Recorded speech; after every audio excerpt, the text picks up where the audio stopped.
membre de la distribution du biopic sur Simone Veil réalisé par Olivier Dahan, Élodie Boucher brille autant sur les écrans qu'elle est discrète sur sa vie privée.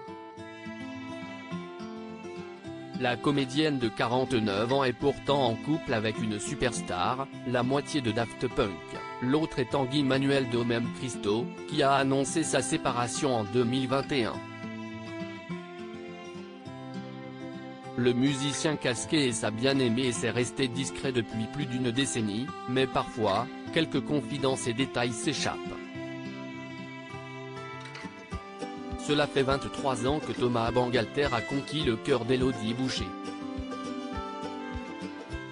De leur couple, sont nés 2 enfants, Tara Jay, née en 2002, et Roxane, née en 2008.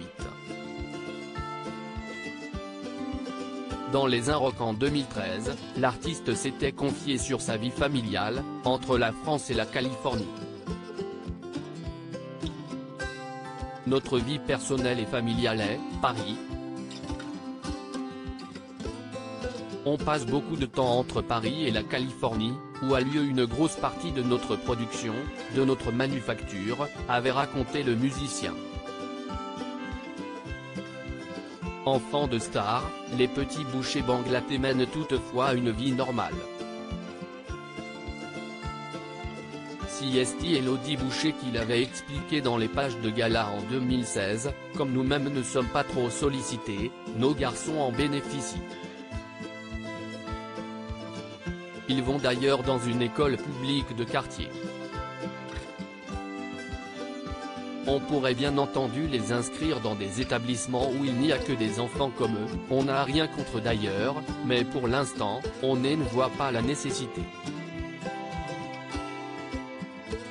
Leur couple, elle le décrit comme exalté et confiant, des mots qu'elle avait employés dans Paris Match.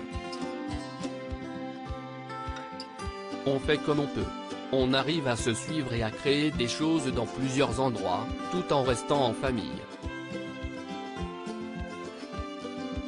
CST parfois acrobatique mais nous faisons en sorte que chacun s'épanouisse dans son métier, avait-elle ajouté.